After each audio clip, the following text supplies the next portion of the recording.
on behalf of all Manchester United fans and MUTV, happy 70th birthday. I know, it's amazing, isn't it? What do you feel about being 70? Well, when I got to 50, I started to think, well, what is it going to be like to be a 50-year-old? But since then, it just seems to, nothing really seems to happen, you know. I think that also you get a little bit slower in terms of, you know, doing things. But, you know, for instance, when I go into the gym, my times are a lot different than they were 10 years ago, you know. So you accept that thing. And I think the main thing you really worry about is your general health, which I feel fine. I mean, do you accept that it's age when you go in the gym and you do things, or do you find excuses? I mean, I ran the Manchester 10K run every year, yeah, and I've got slower and slower. I'm only 6 months younger than you, and yeah, I got slower and slower, but I put it down to the weather, the start, anything. You can do whatever you like with your age, it's absolutely true. I think the thing is to be sensible about it, not to overdo it. I think if you go into a gymnasium and do a bit at the pace that you're good at, as long as you do a bit of time in it, I think that's good enough, and get your cardiovascular working and keep that going, and your general fitness comes from that, really. But does it concentrate the mind on your mortality? I mean, biblically speaking, and you're brought up religiously, yeah, your 60 years and 10 are up. I know. Does it actually make you think more about it? I think it does, yeah. You do. You say to yourself, well, how long have you got left in this planet? You know, there's no question about that. I think we all face that. But I don't worry about it. It doesn't bother me too much. If it happens, you know, it's going to happen, obviously. But, you know, I think that I look back and say, what a great life I've had anyway, you know, and I think anyone who gets to our age has to think that way. My father died when he was 66, my mother was 64, so, you know, I've got a lot of bonus time now. But it has been an amazing 70 years. I mean, a lad from the tenements of Govan, son of a shipyard worker, apprentice toolmaker, all the way through that to one of the most successful and revered managers in the world. I mean, you must look back with real pride on your 70 years. You do, I do. I mean, I'm proud of I'm proud of my upbringing and the early impact that school did, or the Boys Brigade, and my family, my mother and father. I'm proud of the fact that I'm a product of that, you know, because, and I have a lot of pals who have done well coming out of Govan, you know. My old Hamner Road Boys Club team come down every year, and they're all retired now, obviously. And everyone, most of them been married about 45, 50 years. Unbelievable. And so that they've kept their feet in the ground, they've gone well with their lives, have done really, you know, they've been really respectable people, you know, and people I could trust and depend on. And it's good to have people like that all your life, and they've always been there. But that's what helped shape you, living in that sort of community. And your mum and dad were a huge influence on you, weren't they? Yeah, absolutely. They're working class, they both of them worked all their lives. And my dad went into the shipyard around about 1937, 38, I think, and worked there till he retired. He had a spell out when he had cancer of the bowels and the colostomy when he was about 47, 48. And he would come out of the shipyard for a couple of years and then went back in as a timekeeper, you know, so his later years he spent as a timekeeper, and then until he retired when he was 65, he died when he was 66, unfortunately. But he had a huge influence on you. Yeah, I think that he was desperate for us to become footballers, my brother and I, you know. And he was a football background himself, of course, as we were talking about when he played for Glentoran. But all his family moved to Canada in '59. Around '59, his brother, he was the first to go out, his brother, my Uncle John went out there first of all, followed by Isabel, Mantiani, my granny, all moved to Canada, but he stayed because he wanted us to be players. At that time, there was no football in Canada, of course, not of any real significance. And it paid off because both of us became players, you know, our brother and I. It was a close-knit family, wasn't it? And it was a happy childhood. Oh yeah, absolutely. It was, you know, my brother and I, it was a two-bedroom kitchen, and my mother and father slept in the kitchen. It was a recessed bed, you know. Everything happened in the kitchen in your house.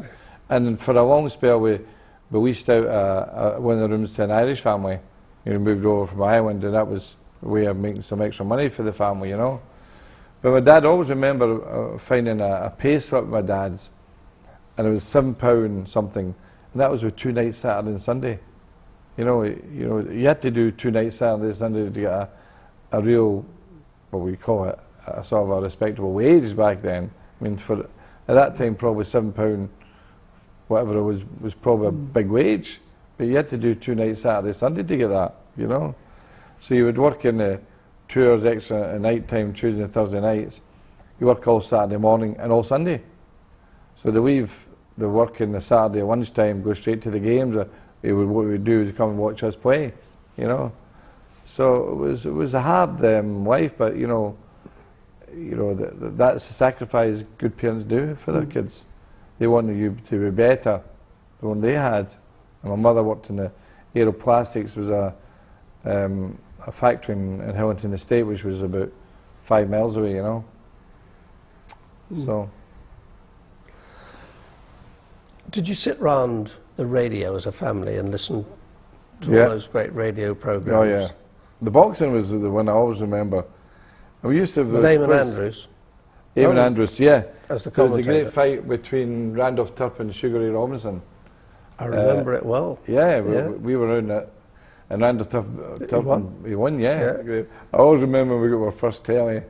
I was about 14 or 15 at the time. Black and white. It was a Ferguson actually.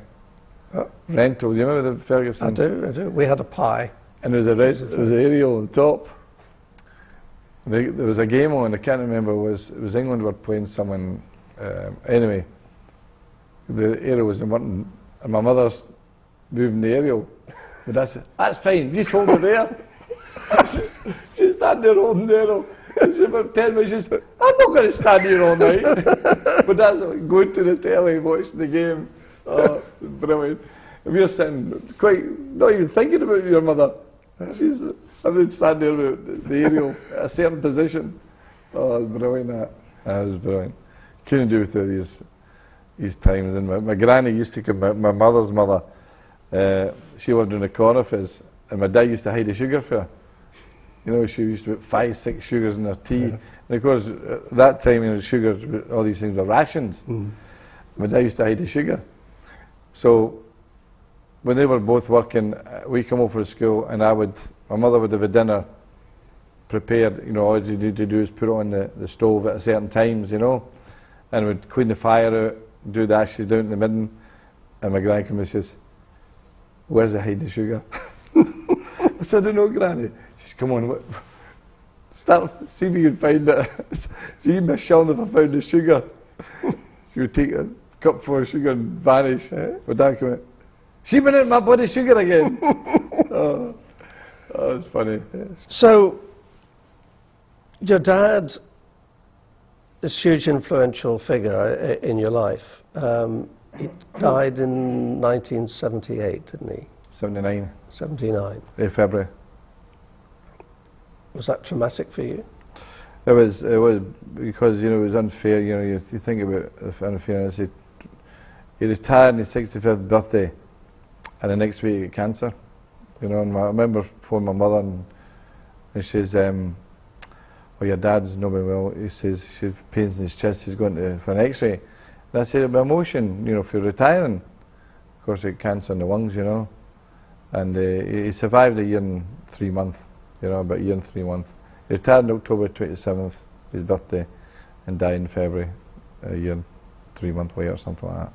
And we were playing that day against St Mirren. And I'd gone up the day before to see him, and his eyes were so crystal clear blue, you know, they were really fading, you could see, but they had fantastic blue eyes. And he just says, "It's one of these things, son. Always remember that. One of these things." But no, he was a young man, really. You think about it. My mother she was 9 years younger than my dad, and she died 2 weeks after I come down here, 2 or 3 weeks after I come down here. She died on the 29th of November. And is it a sense of regret for you that they didn't get to see you when you achieved so much then with Manchester United? My mother always saw me when they won the European Cup, Winners' Cup, with Aberdeen, you know, the success at Aberdeen. But my dad's last, my dad's last game, seeing me, was when we beat Hibs at Downs Park in the semi-final of the Cup. And went on to the final, we lost the final at Rangers actually, but that was the last time we saw us play. And that would be, that'd be I think the beginning of December in '78, you know. So unfortunately didn't see all the success I had. But I think that see me progress as a player and what do you call it, being a successful player and then getting into management, you know, I think he was proud of that, you know. And the amazing thing about your mum and dad, in fact it ran in the family a bit, because it also ran in the family with you, was growing up in Glasgow, which is like Northern Ireland where I come, very religiously divided. I mean, your dad, a Protestant, married a Catholic, as did you. Yeah, exactly. And I think your grandfather was a Catholic who married a Protestant. That's right, yeah. Which must have taken away the religious bigotry from within your family, because it would have been there all around you. Absolutely. There was never, I can never remember any issue regarding religion ever in our house, ever discussed. My father supported Celtic, actually. Even though he was a Protestant in Glasgow. He must have been one of the few. He was, he probably was. And he was president of the Celtic Supporters Branch, the Windsor Celtic Supporters Branch, was just about 100 yards from our house. And they wouldn't allow Celtic supporters to wear scarves on the bus. They had it really disciplined, you know. And I think one of the reasons was possible that he was the oldest member of the family, and my grandfather had been gassed in the First World War from my father's side. And he later died in a hospital in Glasgow. I think he wanted to influence his sons that you shouldn't be influenced by, you know, things like other than what you want to do yourself. And I think that he, as an example, I think he started supporting Celtic because of that, you know, because I think they're all Rangers fans in the family anyway, you know. But did you find no opposition at all when you yourself decided to marry a Catholic? I mean, no, there was nothing said. The only issue we had, Kathy and I, was where we should get married, you know, because at that time there was always a sort of a chauvinistic attitude about, you know, marrying in the Protestant church. So we struck a good balance. We got married in the register office on a Saturday morning and I played in the afternoon. And we just did a wee tea in Kathy's mother's, and just my father and my mother and my brother and a few of my close pals were there, and a few close pals of Kathy and her sisters, the 4 sisters. It was a nice little tea at night time. You know, there was no fault at all. It was straight, easy, done, you know. That was the right thing to do, really. Maybe it was a bigger handicap to Kathy because she is a very religious person, you know. She's goes to church every Sunday, you know, and she's very Catholic, and it was maybe a real handicap to her rather than myself, you know. It's fascinating because I, brought up as a Protestant in Ulster, and my father was an elder of the Presbyterian Church, and when I announced I was marrying a Catholic, I mean, it wasn't easy. And Northern Ireland is a bit more serious than the rest of Scotland. But we, like you, did the compromise. We married in a registry office. Oh, did you? On New Year's Day. But they wouldn't come. Oh, really? Yeah. They wouldn't come. Even though it was a registry office, I said, well, if it's not a registry, it has to be a Catholic church. And that was even worse. Your pick. Yeah, exactly. So in the end, they wouldn't come. You know, it's a silly, I mean, it's so stupid when you think about it, that your life can be involved in having to make a decision like that, you know? When the real issues are you going to have a happy marriage? You're going to raise kids, you know, you're going to give them the same opportunities you think you had, you know? At the time, and that's what we did really, Kathy and I, you know, made sure our boys were, and she's responsible for that, bringing them up the right way, you know. I was going to move on to Kathy, because your mum and dad were a huge influence in your life, but obviously your wife has meant everything to you in your success. I mean, you met her in a dance hall in Glasgow. Yeah, they were camels. Yeah, we worked beside each other. I saw her in the factory walking around. You know, she was in a different section from me. And I noticed her then, and then I met her in the Locarno, and there was a lady's choice. There was a queue of 50, and she jumped the queue. That's what I tell her anyway. I was going to say. I say that to the sons. Is that her memory of it? No. Completely different. Totally opposite. No, it was a Saturday night in the Locarno, I think, yeah. And what do you call it? I took her home. Yeah, I took her home. That's right. I had myself, him and Super Minx at the time, so it was a show off of the car. But we started dating, and we got married 2 years later.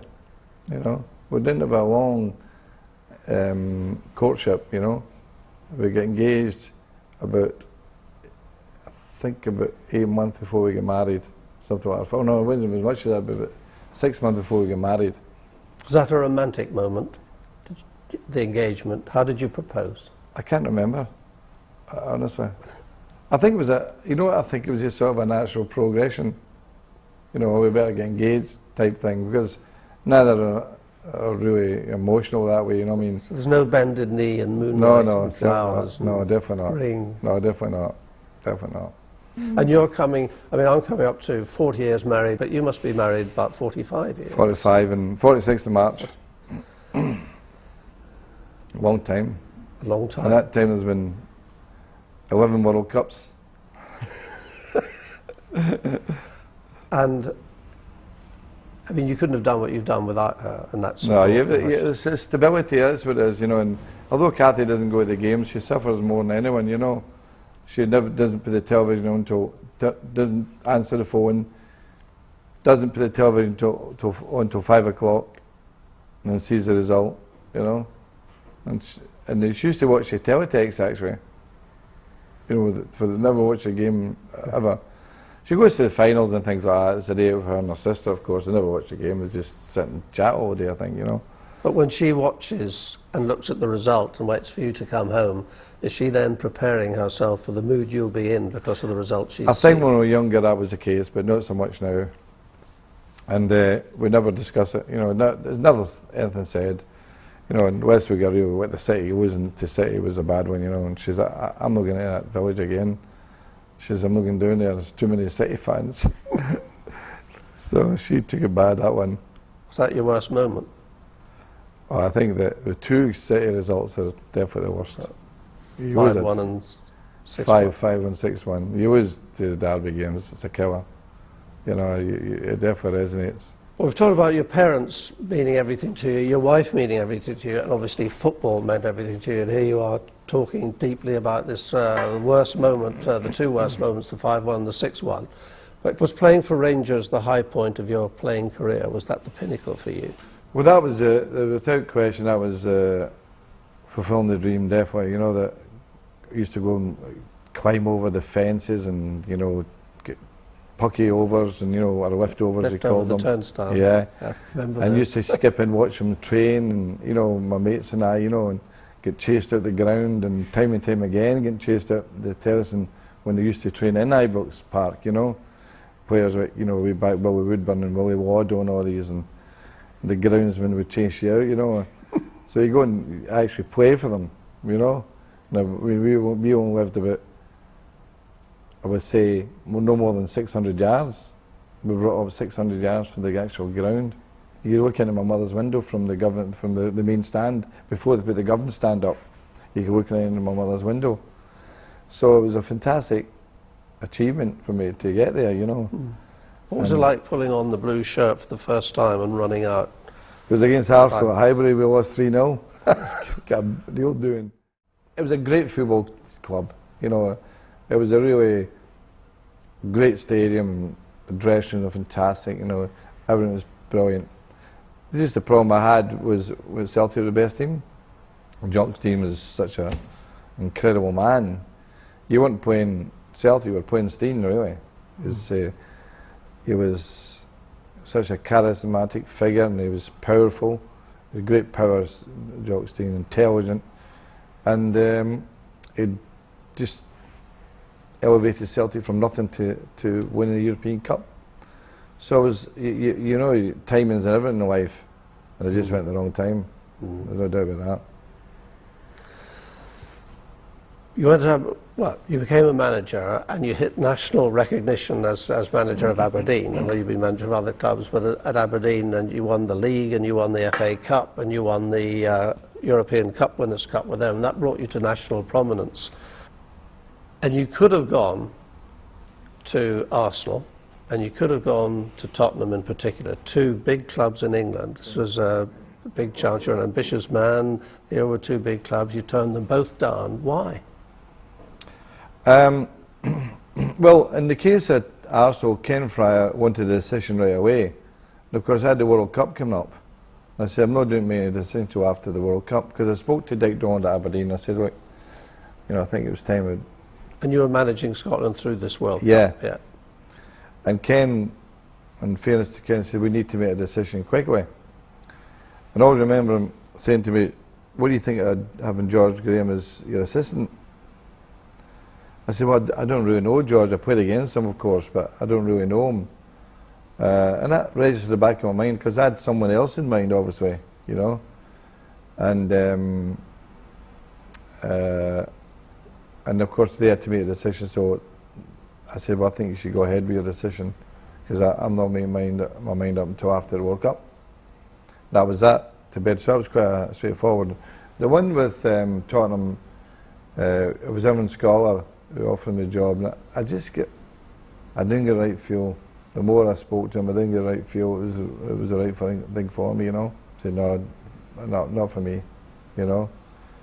But when it came to United, there was even a second doubt, because I always remember Dick saying to me, the only club that could ever satisfy you is Manchester United.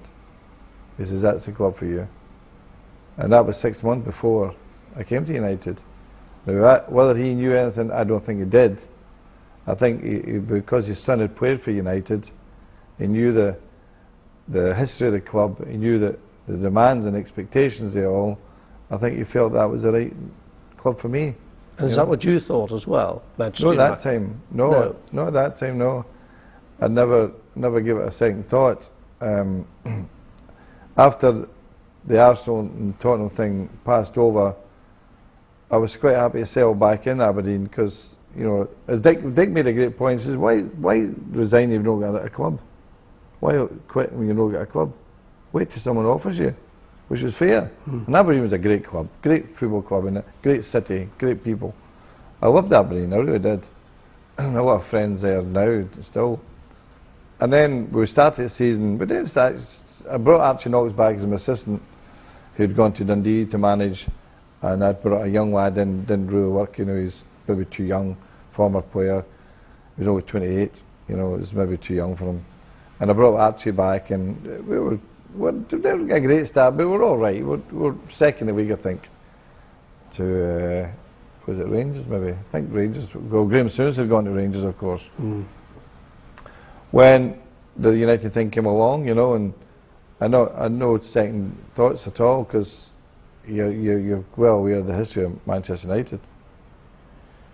Well, you joined Manchester United, and I mean, it was sort of mixed fortunes in the early years, and it actually came to rock bottom in about December '89, I think it was, at United, and the fans were unhappy, and they were unfurling banners, and newspapers were saying you were a goner, and they had one match left, and the Nottingham Forest Cup game, and so on. I mean, was that the lowest point in your managerial career? Oh yeah, definitely.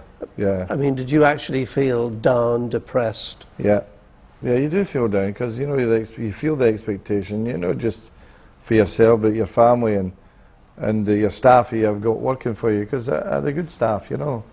And the thing about a club the size of United is that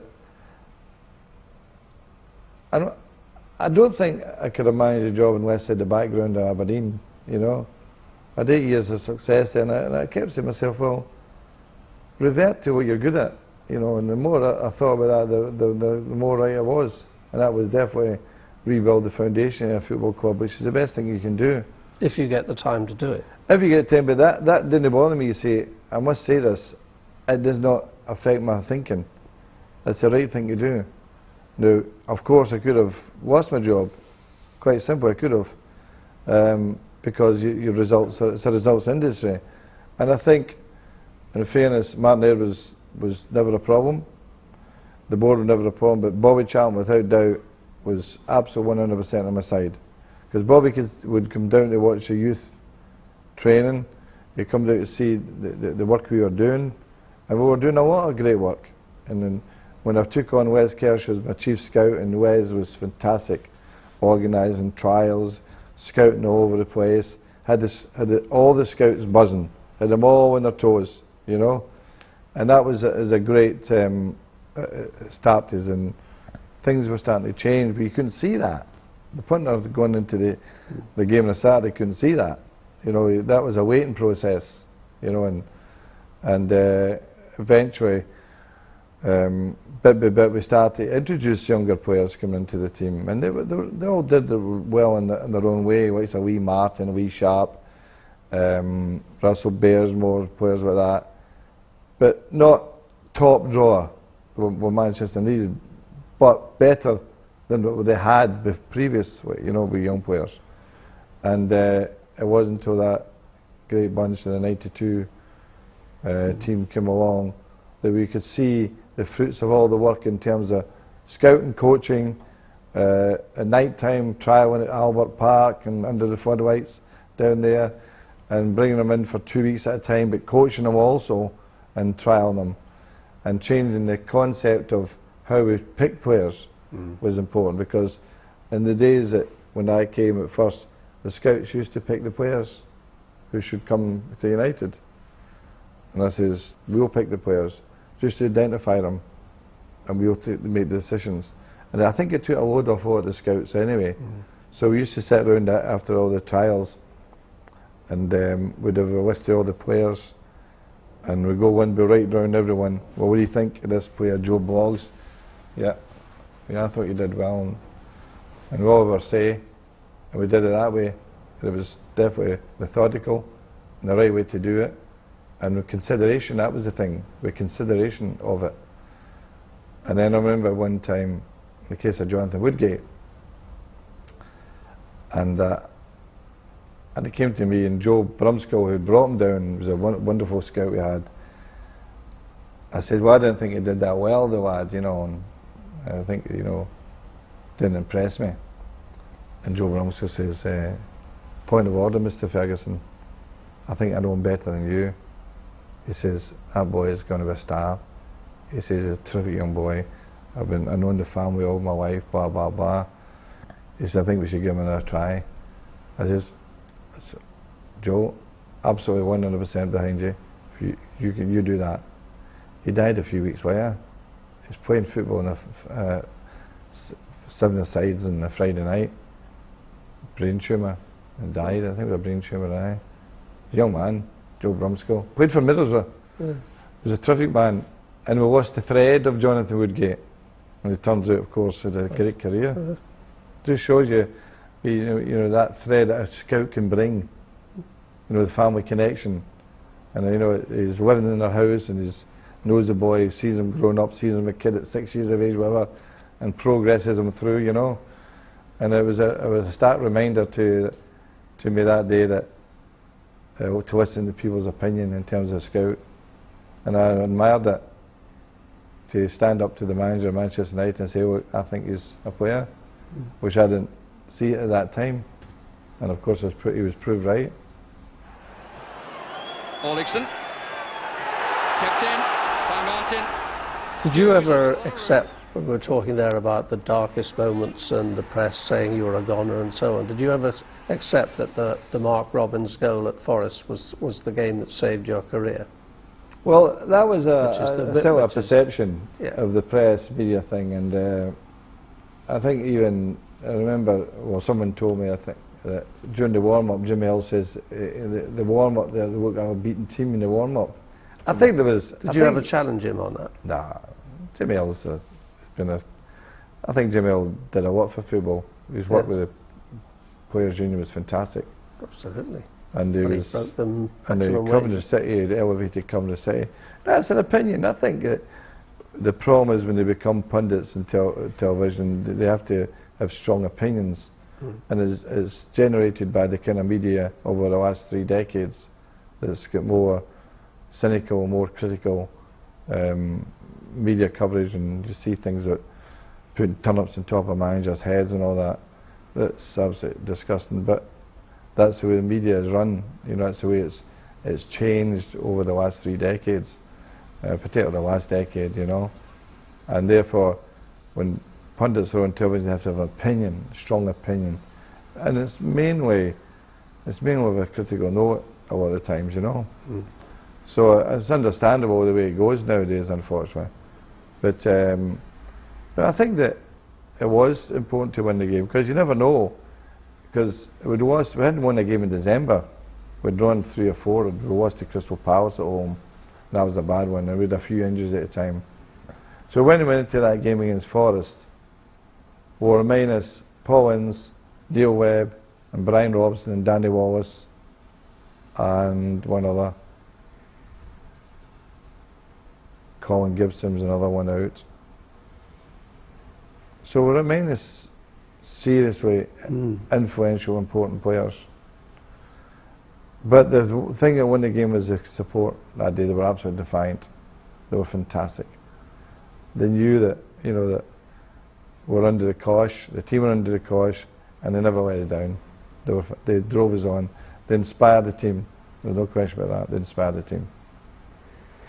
That turned it around. I mean, if that was the lowest point, you went on to many a high point, because you won the FA Cup and you won the Cup Winners' Cup, and then you got your first of, what was the holy grail for you, the Champions League in 1999, and that night in Barcelona. Yeah, it's fantastic. How many times do you relive the last 3 minutes? Yeah, I've got a video of it. The UEFA did a video of the last 3 minutes. Just the last 3? Yeah, just the last 3 minutes. Right. Yeah, it's fantastic. Do you still play it? No, I've played it 2 or 3 times. When Andy Roxburgh gave me it at one of the European coaches conferences, he says, "Here, take this. This will send you to sleep."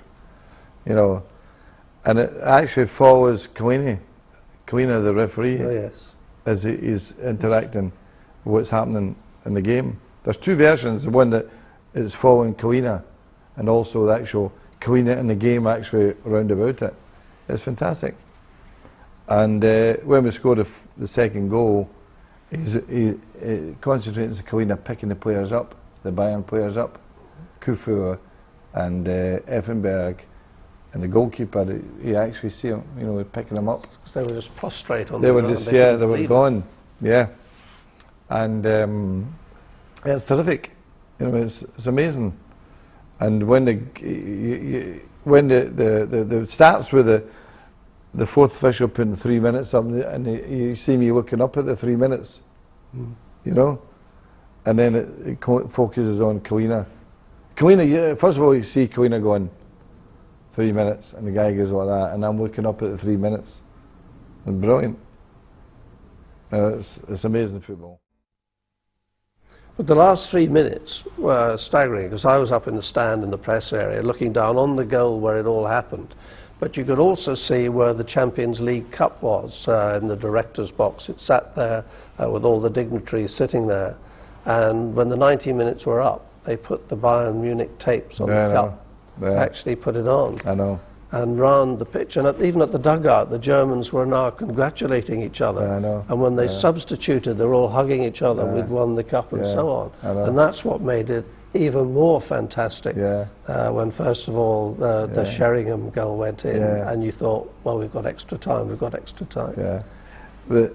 I think what happened was that when by the time Johansson got down there, the game was over, and he was wondering why United players were on about celebrating. But he come down from... Oh, right. Yeah. He couldn't be, so what's happened? They didn't know. And they placed the cup between the 2 dugouts. And apparently one of the Bayern subs went over and rubbed it, the cup. You know? So it just shows you fate's fate. And you know, the one thing about that is, and people maybe didn't recognise it, it wasn't an accident, you know. That team kept going every game. You know, the weight goals he scored in games that season were quite amazing.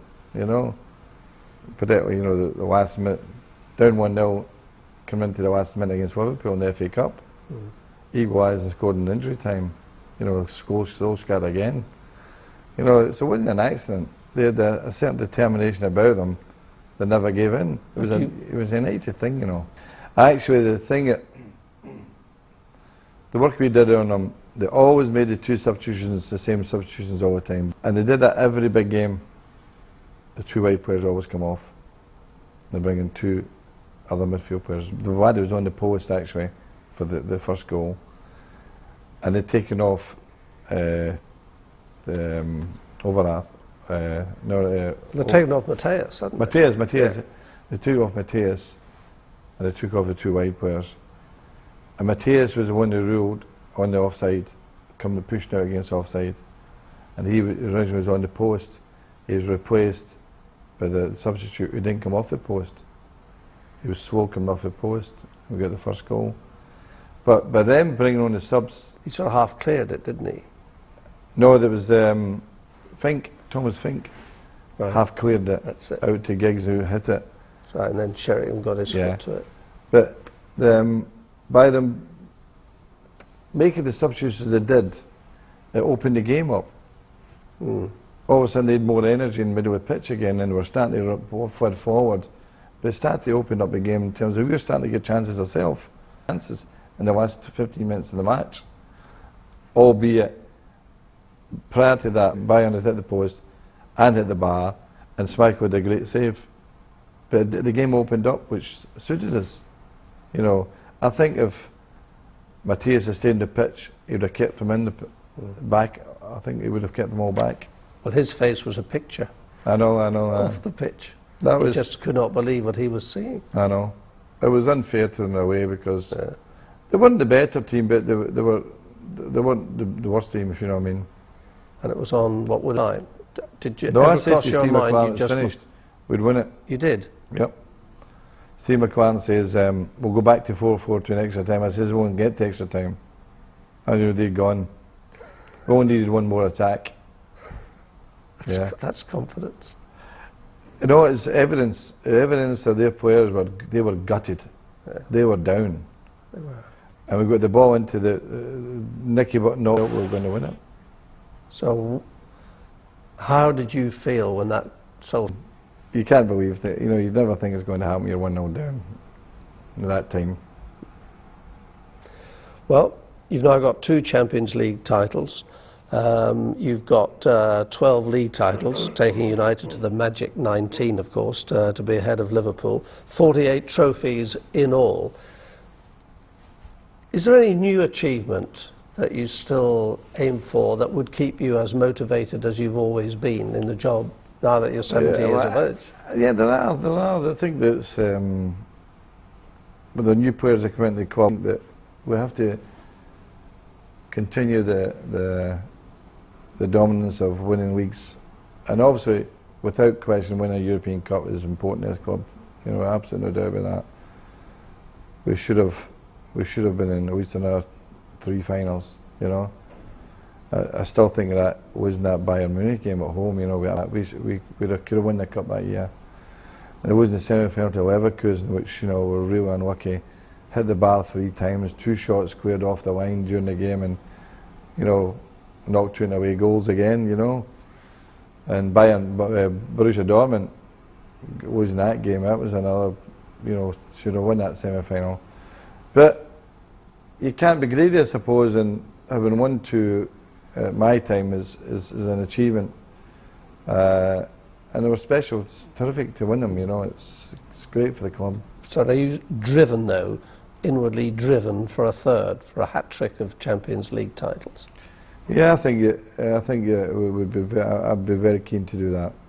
But it's definitely I think you aim for. Is Lady Ferguson not telling you to ease off, spend more time at home, let's go and do things, let's travel? Believe me, she doesn't want me in the house. She's throwing me at the door. So But what do you like doing away from football as we come towards the end of this, just to get a picture of the man? I mean, football dominates your life. I mean, you're here at Carrington at the crack of dawn every day and so on. But I mean, what is it you like doing away from football? I mean, do you have hobbies? Yeah, I mean, obviously horse racing. I like the horse racing. I've got a lot of horses now and shares in them and things like that. Don't get to racing as much as I'd like, but that doesn't really bother me. I like, if one of my horses is running, to go and see it. I do. I've been collecting wine for a long time. I read a lot of history books now. I've learned to start using the iPad. I'm a bit of a dinosaur that way, But you got an iPad? I learned to, my grandsons they're showing me. They're unbelievable. It's amazing. They're incredible. They got 60 apps in their iPads. It's fantastic. It's unbelievable. I've got quite a few on it. I'm able to get books on it now through Kindle, and I've got a few movies on it. Got a lot of stuff in the Civil War in it. I studied the Civil War for a long time. I still do it. And American Civil War. Yeah. And I've got a lot of Ken Burns stuff on it. A couple of books on it too. And I'm very interested in the Civil War. Get magazines sent every month called The Blue and the Grey. Yeah, it's interesting. All the small battles you never not focused on in terms of the history of the Civil War. Some amazing things, So yeah, I've got a few interests because I think you need that. And the fascination with JFK? And JFK, yeah, I've got a lot of books, and I've got a copy of the autopsy report of his death. Why have you got that? This lad wrote to me. He was, I think he's dead now. He was running this sort of the JFK. What would you call it? Trying to find the truth of the JFK. And he read that I was interested in it, and he sent me a copy of the autopsy report. I don't know where he got it from. It's amazing. And there was. And are you a conspiracy theory man? I mean, do you? Well, there's no evidence. First of all, absolutely no evidence whatsoever. It's hard to imagine. I went to Daily Plaza, and I went up to the book depository store. Went to the window, Where looked the down. shot was fired. Where the shot was fired, yeah. Looked down, and then went down and marked to the steps from where the tree is to where the final shot was, and it's only 24 yards or something. Really? And So I'm you imagine saying to myself, further, yeah? how could you get 3 shots in at 24 yards with cars moving at, say, maybe 10 mile an hour, some are 12 mile an hour? So, it leads you to think that someone else was involved, but there's no evidence, absolutely no evidence whatsoever. There's always these conspiracy theories about who was involved, who was responsible, the mafia, the CIA, all the various parts of life. And I think that there is obvious doubts about the CIA, and there's also doubts about the mafia. There's no question about that. I think that it's proven these things, and it's never going to be proved now. All the real suspects are all dead. I would imagine. But you look back on your 70 years with great pride, and whenever the time comes, may it be a long way off yet, you'll actually die a happy man at what you've achieved. Oh, it's a long time yet. So but I think I've got 3 years at the club. I think as long as my health stays up, and as long as I'm still enjoying it and I'm still getting the satisfaction of the team doing its best, you don't win every time. I've had plenty of defeats, but in the terms of the context of achievement, it's minuscule. The defeats, You have bad ones. What we'll do at this club, with the experience I've got, all the staff, and the development of the players' mental attitude to losing a game is very good. we're all very good at losing. You know that? You know, people maybe say, oh, you're great winners and all that type of thing, but we're great losers. You know why? Because we don't let it happen too many times. But we got a certain attitude about that. And the players are helping that respect. And that is Manchester United. They're fantastic at that. But you said there are another 3 years at least, another 3 years minimum. I don't know about that, but certainly hopefully 3 years. Sir Alex Ferguson, Thanks. congratulations again. Happy birthday again. Thanks, Gordon. Thank you very Well much done. indeed. Well Thank done. you.